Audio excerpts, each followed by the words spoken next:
Well, hello everyone, and welcome to another True You podcast with me, Paula Burns, Creative Confidence and Visibility Mentor. So, this is a place where we have open discussions to understand who we are in order that we can live our lives to the fullest. And every week, I bring on a special guest who is sharing their version of their true life. It's so important for me to bring on different guests who can share their journey, their ups and downs, the challenges, the triumphs and everything in between. And it's important in terms of, for my guests as well, for you, the listeners, to be able to be inspired by the guests that I bring on. So let's get straight into it. And I'm going to introduce my guest now. Her name is Judith Waters. Welcome, Judith. Thank you, Paula, for having me as a guest on your podcast. You're absolutely welcome. I love having new faces on the podcast and hearing different stories as well. And so I'm really looking forward to hearing more about you. So just to kick things off, tell everyone a little bit about what you do. Right. Okay. Well, through lockdown, I just moved. Yeah. I was working at a social care agency. Yeah. As we are aware, I wasn't allowed, because I lived on my own, I wasn't allowed to have a lift of anybody, so I couldn't really go and do anything. No. I am a bit of an entertainer before that, and what I was doing was coaching and helping people through different groups and different characters that I'd invented. Okay. Through lockdown and then my lovely friend, Stefan Page, he's an actor and entertainer. He said, why don't I write books? I said, I can't write. I said I was exactly got sight problems. And from there on, I think I've done 14 now, different books. And different characters. Yeah. So I'm an author and an entertainer. So yes, I do lots of different things. Meeting, workshops. Yeah. Through the umbrella of Jolly Fun Ltd. I can show you one of the books if you like. Okay, yeah, let's just have a quick look. I know for people who are listening, you can't see them, but obviously the people on the video, you can see it. So, and the books, who are they for? What age group are the books for? Right, okay. So the books, I've got different characters with each book. Like, for example, Jolly Pirate's got, I think it's 3 she's got. They're different stories and things. Right. The books aren't just based for children. They've gone to care homes, they've gone to abroad.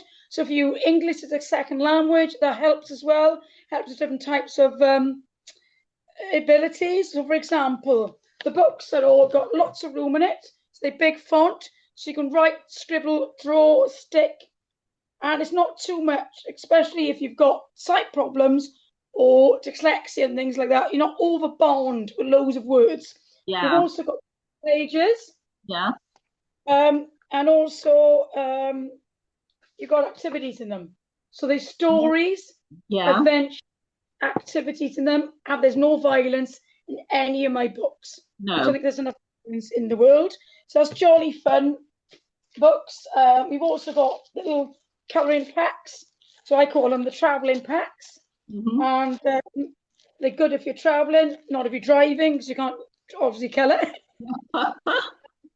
So we've got Jolly Jester, she's mischievous and messy. All the books have got the same sort of brand way, big font, big colour. Yeah. And my first one is Christmas Eve with Jolly Elf. Oh. It gets you using your imagination, your creativity. It doesn't matter what age you are. Yes.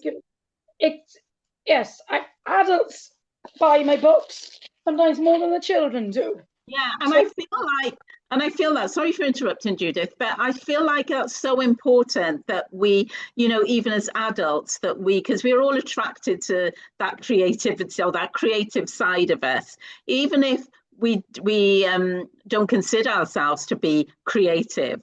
we're still attracted to that. And so, I love the idea of, like recently, a couple of years ago, I started getting coloring books, and that was great, because it really takes my mind off things, just to sit there and color and, just be without being in any deep thought about anything, but just being. But what's interesting to me is that you said, when it was suggested that you should write books, you were like, I can't write. That was really interesting that you actually said that. But you still went and did it. So how did you go about doing that then, if you felt it, first of all, that you couldn't? Right. Well, my lovely friend Stefan Page, I've always pronounced his name wrong. He said to me, look, and he doesn't mind me saying this story, he left school at 13 being bullied. He's autistic and ADHD and lots of other things. And I've worked with him as well. And things. And he said, don't give me that. We were, as I go like that, I do the whole thing. Came back and forth through COVID. And he said, don't give me that. He said, you know what I went through and you can do it. I know you can do it. You've done degrees, you've taught, you've worked in family, you can do it. And then I found an editor. And it just went from there, from one book. I just carried on. And I keep inventing all these different characters. Also, last week, for example, I had, how many, I can't remember now, video messages. I do them for people as well. And they were adults for like graduation and things. And they just, more adults love my characters and children because they see it. Oh, she don't care and she's there and she's doing things. So I went from there to that, and I don't know. I look back. I don't work for anyone else. I do my own business now. Some weeks is good, some weeks isn't. That's entertaining for you. That's entertaining. That's any business. That's any business. Yeah. That's any. Yes. I found another way as well to get my books out there is not waiting for people to come to me. I'll book a fete. Say school has got a fete. Sometimes they book me to meet and greet, or I'll pay for a table. And then I'll sell my books and other things. Yeah. So I don't for people to come to me, I go to them as well. Yeah. Do you know what, Judith? Listening to you, I can tell just how enthusiastic you are about what you do. I can see that you absolutely love it. And that means so much to me because I love speaking to women who are in this space in their life where they're doing something that they love so much that it lights them up when they talk about it. And I can see that in your face, in your expression, in how you explain it all. It's so exciting to you. You absolutely love it. And, from what you're saying, the people who buy your books or interact with you are also loving what you are offering. So, it sounds like you're in a really great place in terms of what you want to do and what you want to offer the world. Yeah, it really does. When people buy a book of me, say I do a fete or fair or whatever, and I'm like, oh, a book. It's just the thing. Like last week, where was I last week? Pedivus Trust is a charity, and I went there because it was half term, and I made bandanas and storytelling and things like that. Yeah. And then a little girl goes, how do I buy one of your books? Aww. And the mother goes, yeah, one. And it was like, oh my God, the thrill that I'd given to all different ages. Oh, I know. It's that thrill. I know when somebody says, oh, I want to buy that book or I want something, because what they're actually doing is they're purchasing a piece of you. And that's really exciting. That's really so you mentioned right at the beginning that you were in entertainment. So you were doing entertainment before anyway. Is that right? Did I hear right? It was more grottos because I was an elf and also things. I started things online. Yeah. Like just doing video messages before I even done this. Okay. So because I had some of the outfits and I adapted it.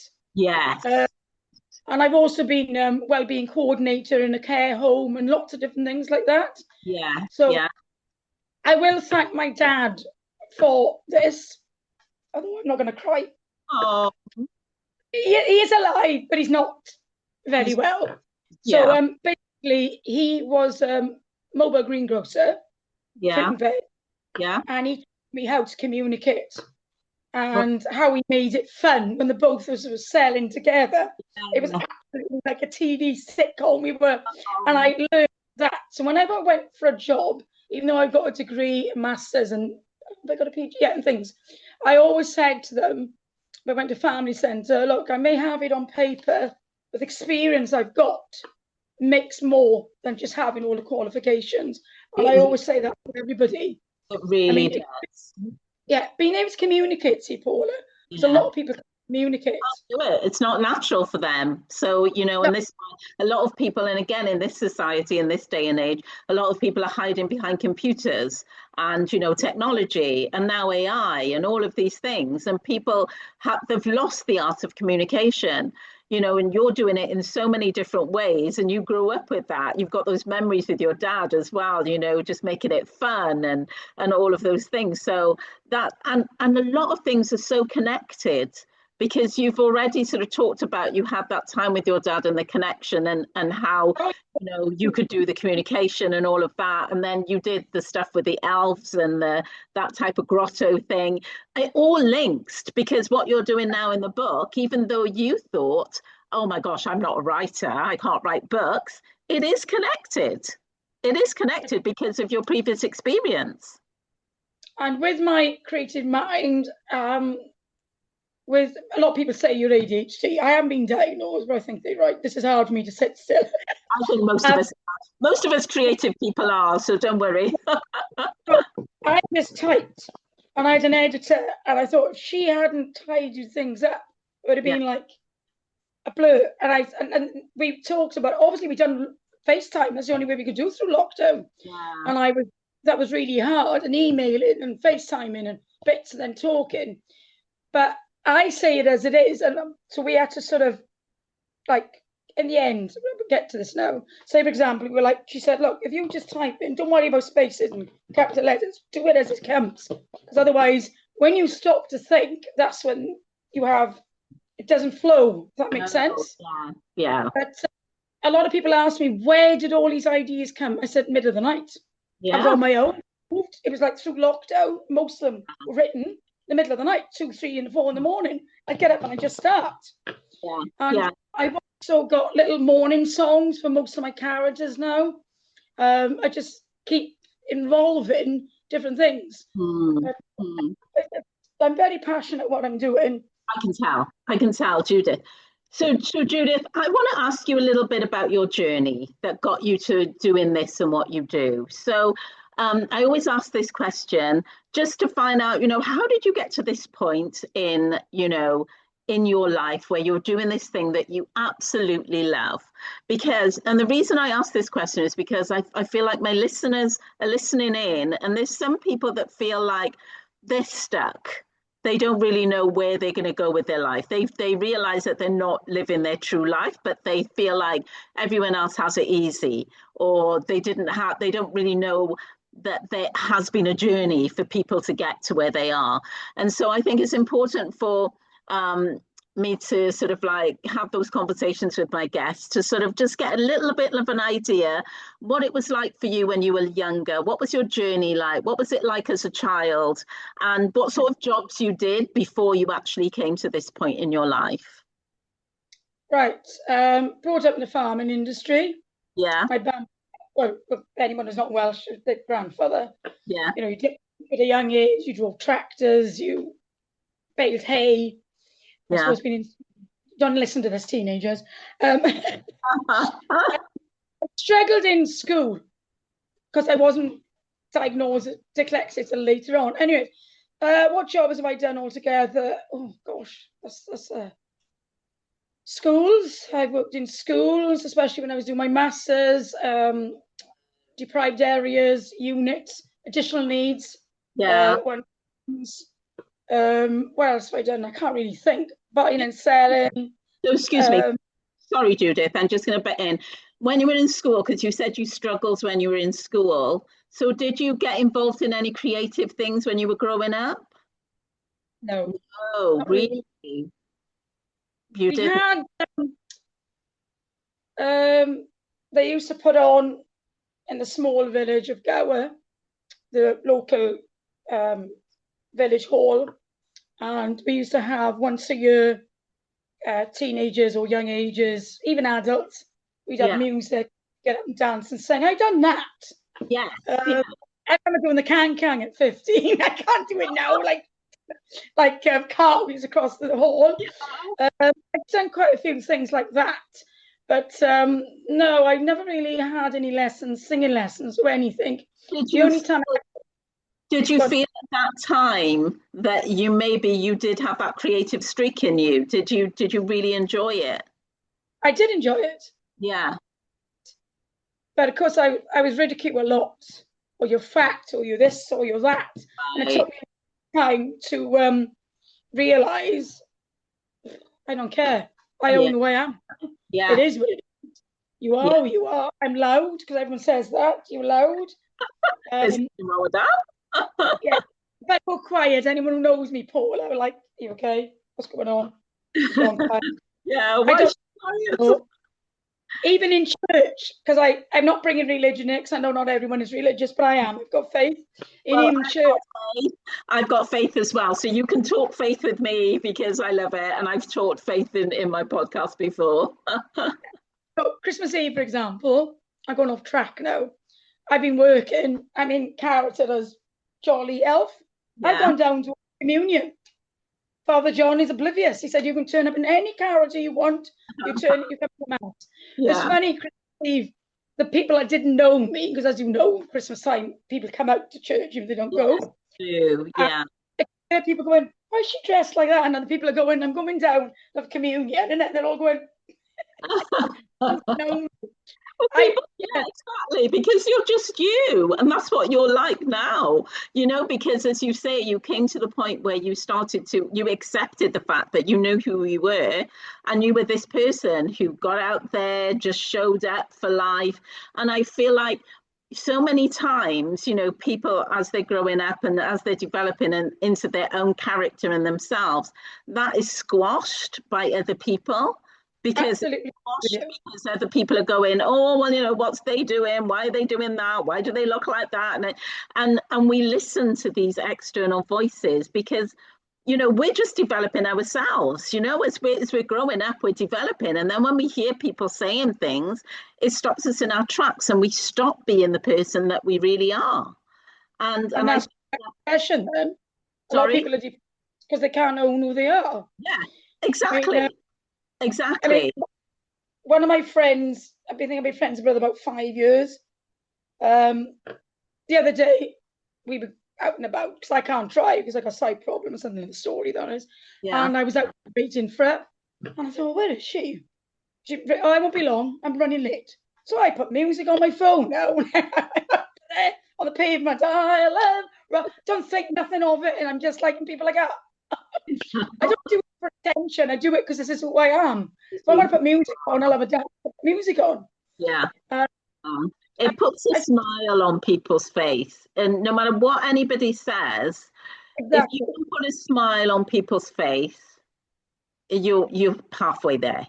And I feel like the people who ridicule others who are doing, being themselves and being, the people who ridicule are people sometimes who are sort of suppressing who they really are, because they're trying to live to a certain way or a little certain standard that other people are putting in their way, and they're not getting a chance to really express themselves. And I'm not saying that everybody needs to be way out there, because we don't. Not everybody's way out there, but we're all very unique and we're all very different. And absolutely. And that's what's so important. And so I like to. So you talked about you did some things, when you were younger. How did you sort of like, because you said you had like a bit of ridicule and whatever when you were growing up and all of that. How did you deal with that? Did you not use your creativity or maybe go within yourself to try and deal with that? No, I had an eating disorder because I thought that I had to be thin. No, I don't care. Yeah. No, it was no. I didn't know how to deal with it because I didn't have the right tools. Now I've got the tools. And I've done so many different things since then, degrees, masters. how to help people in family centres. Yeah. I've learned what I've had and been through to help others.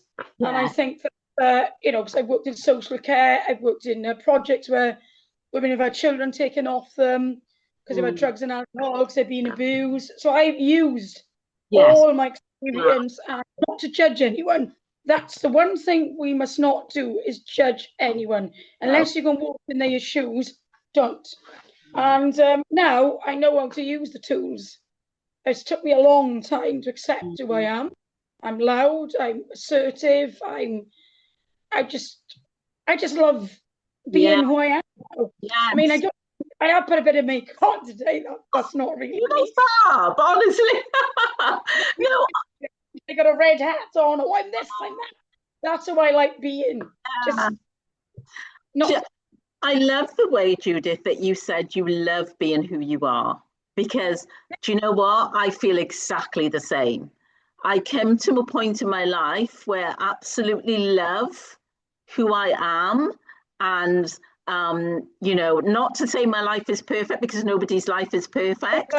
But it's loving who we are as an individual, as a person, how I think, how I live my life, my beliefs and all of those things. And you have to come to that point to love who you are, to be able to live your true self, and you have to sorry? You got faith like I have. And that is the massivest thing that's helped me through so much. I'm going to say last weekend, we had a 40th party sort of event for Father John. Yeah. Right? And I opened up, done my hair, it's a nice, everyone's going, so you're going to come in character? What's a character? They were all going like this to me. So it was having the faith, though, and you go in there and you're talking to people, it does make a difference. Yeah. I mean, that has helped me a lot through everything what I've going through. Yeah, it really is. I mean, I shared something yesterday on my on Sunday, about being in church and building. Did you see that? But it's also about building my own personal relationship with God, because I feel like, religion is a thing which is separate to itself. And some people are just religious, but they haven't built that relationship with God to have their own personal faith. So they do in parrot fashion what a religion tells them to do, but they haven't got their own proper faith that really helps them to live day by day. And I think that's what's really important. Yeah, exactly. It's something that you live with. It's inside you. It's in your heart. It's in your soul. And, every day I have those conversations with God, and those are really powerful conversations that, when I pray, when I reflect, and I'm being still enough to hear the inner voice that, moves you through life and helps you through life. So, the faith is so important. I also wanted to ask you, and feel free if you don't only share what you want to share, but I also wanted to ask you, was there a time when you felt like you lost your way, where things were really hard and you lost your way? And as I said, if there's something that you're happy to share, but,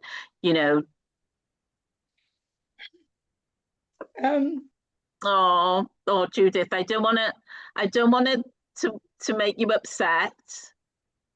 When I don't want to go into it, but when my son passed, don't go into any detail that you don't want to. When my son passed away, I was a nightmare. Oh my goodness. Yeah, I can't even go into it. It was horrendous. I mean, yes. So I think I live every day. Obviously, I've got other family which we won't go into. They'd be cursing when they listen to this.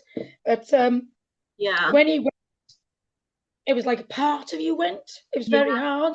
Yeah. And I don't know how I got through it, but I know it was faith. Yes. Yes. Church helped me. It was Father Kelly was alive then, and he was amazing. Yeah. Even near enough cried when we went to service and the mass for Michael. Yeah. So I've even stated in my book, in all the books, for my lovely friend Stefan, encouraged me, but all my books are saying dedicated to Michael, always in my thoughts. So for lost a child, it's the hardest thing Yeah. you can ever go through. Yeah. I say it's one of the it is the hardest thing. And I was like, oh, is this so? Because you've got faith as well, Paula. And yes, that was the hardest thing. I've been through loads of other things in life, but like that's it's always difficult. that is the hardest. Yeah. Yes. Making do if you haven't got enough money for bills, that is nothing. No. A friend got you, nothing. Ridicule in school, nothing. Losing a part of you, a child, is the hardest thing anyone will tell you. Yeah. So that's I'm gonna. Yeah. And I can tell, and you live through that. You're living through that every single day. You know, the emotions are still there. The emotions are raw. But as you said, you know, your faith is helping you through it. But that takes you through each day to be able to live with this. You know, you're living with it every day, because as soon as you mention it and you talk about it, you got emotional. And we have to sit with those feelings. You know, we can't help. You can't move away from them. Those feelings are going to be with you. So that's one thing I've learned. If I'm on a bus and I'm going to cry, I'll have a cry. Yeah. Within reason, obviously. Most of the time, to be honest, I got dark glasses on. I'm like the Blue Brothers with my sight. Yeah. Yeah. So, made it. But yes, that's one of the things that I always say. You've got to sit with the emotions. You've got to feel them. I remember those parts that, you know, time in my life when I would try and, you know, stop the feelings. You know, I just like, because I'm the sort of person who would be very positive of everything and just move forward really quickly. And yes, I'm still about moving forward, but I'm also about sitting with the emotion first. You know, sitting with it and feeling it and going through it, because we are only human. We're only human. You know, we're not robots. We can't just get up and keep, you know. So yeah, you showing that emotion it shows that you are human. Judith, I also wanted to ask you, so when you're doing these things, because sometimes when we come to the point where we're doing something that we really love and we are living the life that we love, what is the encouragement? Have you had a good support group around you? Has it been scary for you to do this thing that you're doing now in terms of, you know, what you do, writing books and everything? Because we can have the scary voices in our heads that tell us you can't do it, which you at first had, like, oh, I'm not a writer, I can't do this, or can I really do this? But also there's people around you that can be quite negative. So did you have that, or were you supported all the time, or what was it? Did you have negative voices around you? I've got have still got some negative people around me, especially when you're on out on different platforms, like social media, your trolls. But I'm like, have you learned to deal with? I think that's fine. The funny thing is, Paula, when I first started having trolls like 2 years ago on different groups that I was posting, like, for example, Jolly Hen sings in the morning, you know, I haven't got books for all my characters, and people would be negative. Then you'd have people who knew me, who didn't know me, were like jumping in. And then I get a debate on Facebook, and then all of a sudden they don't realize what they've done, these trolls. I had people messaging me, can I book up a video message? Yeah. So I had from it, if you see what I mean. I have a few, I call it close net circle. I haven't got a big circle of what I call friends now, because I've got rid of toxic people. I've had to do it because it was running me down. I still get the odd person that doesn't get what I'm doing, but then I got a lot of support. Like, people are like, wow, look at you doing. And, you know, I just think that you've got to be true to yourself. And I know now, and I've never said this till last week. Last week I was in a sort of precinct in Llanelli. I'm not going to know the areas where I'm telling you, I don't know. And I'm going there most Fridays now with my books. I spin the wheel, I do lots of things. I've adapted. Yeah. And people were coming up to it. I said, what's this book's about? I said, the best author you'll have in South Wales. Come and have a look. So I've started praising myself. And I said, oh my gosh, I've never said this before. Yeah. And then I sold books. But Stefan Pajic, he is, Google him. He's amazing. He's a very good friend. I've got another good friend. He's retired, but he still does some acting. He gives me lifts every now and again because obviously I can't drive, and he's very supportive with me. Yeah. I've quite a few other people are supportive. So I just think if you're going through something you're passionate about, whether it's entertaining or not, my advice to everybody is listen to the positivity. Yes. Negative people, negative people, chuck them in the bin, out your head. Yeah. Forget it, because you will have negativity. You're always going to have them. Yeah.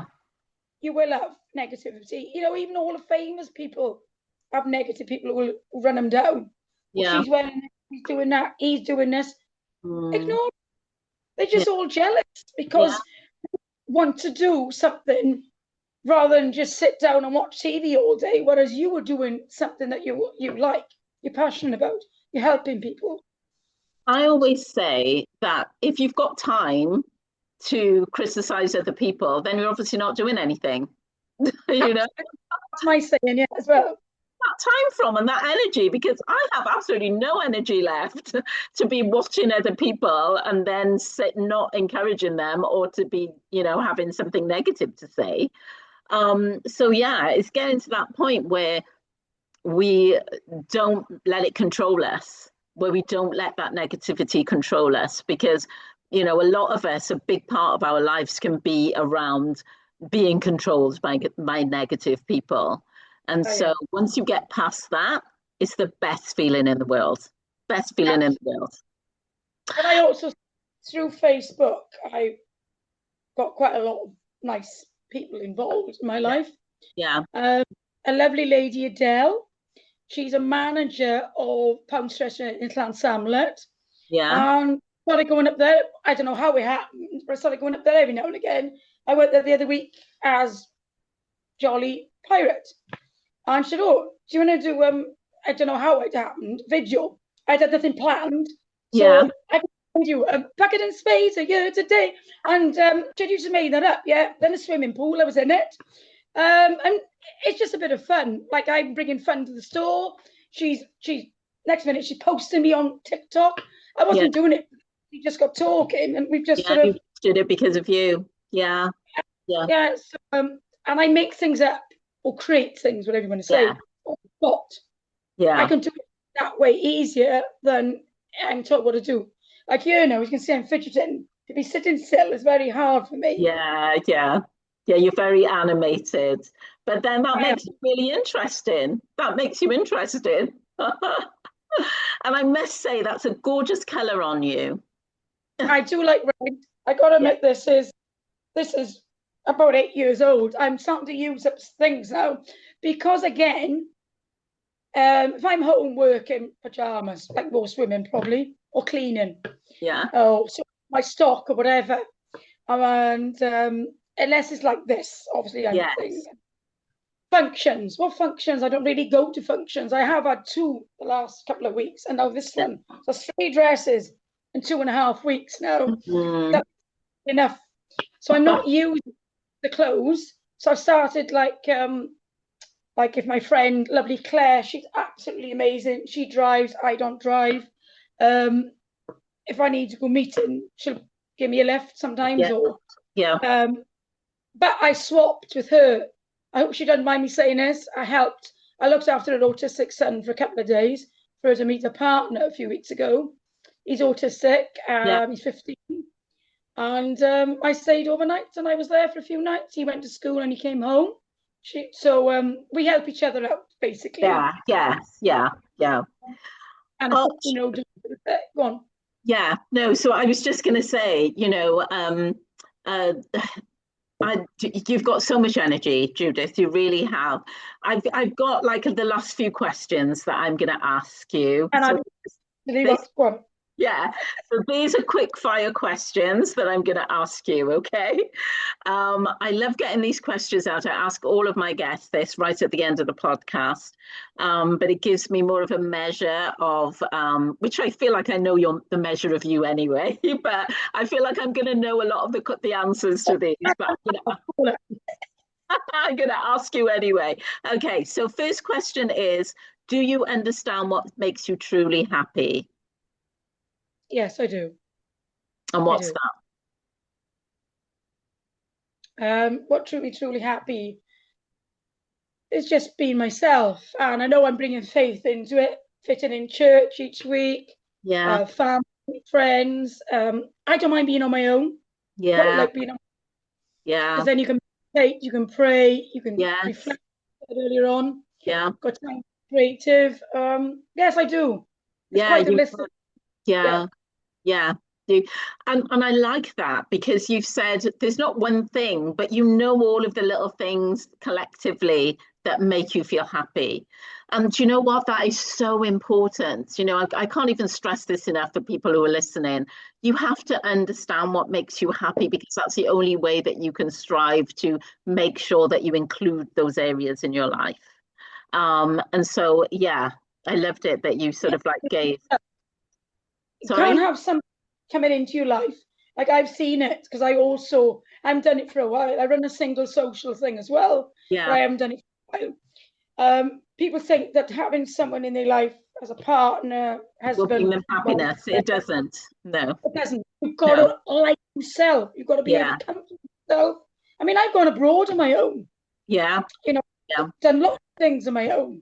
yeah, yeah. We have to love ourselves. The next question is, how are you with getting still? Because I know you've got all of this energy and you're always on the go. But Moving up. how are you with getting still to feel emotion and to hear that inner voice? I usually sit quietly in church, or I'll sit in my Yeah, bedroom.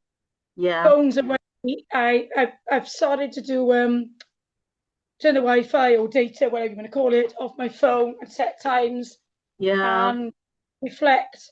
I also I haven't done it at the moment this year, but beach. Beach is yeah. my I way love of the thinking. beach. Get beach Yeah, quietly for some reason, and I'll sit. And I've yeah, even learned how to be in a busy bus, go into myself yeah, and sit still, and I've nearly missed a few stops sometimes because I've literally re-gone into myself. yeah. Because I'm able to do that. It's like mindfulness, isn't it? Yes, it is. It Yeah. is. Yeah, I love the beach as well. It's one of my favorite places to go. I can just get lost. I can just walk on the beach and just look out the waves, and it's just so calming and peaceful. And that Um, doesn't cost anything, see? It's just exactly. it's just time. Exactly. Exactly. Next question is, have you found your tribe?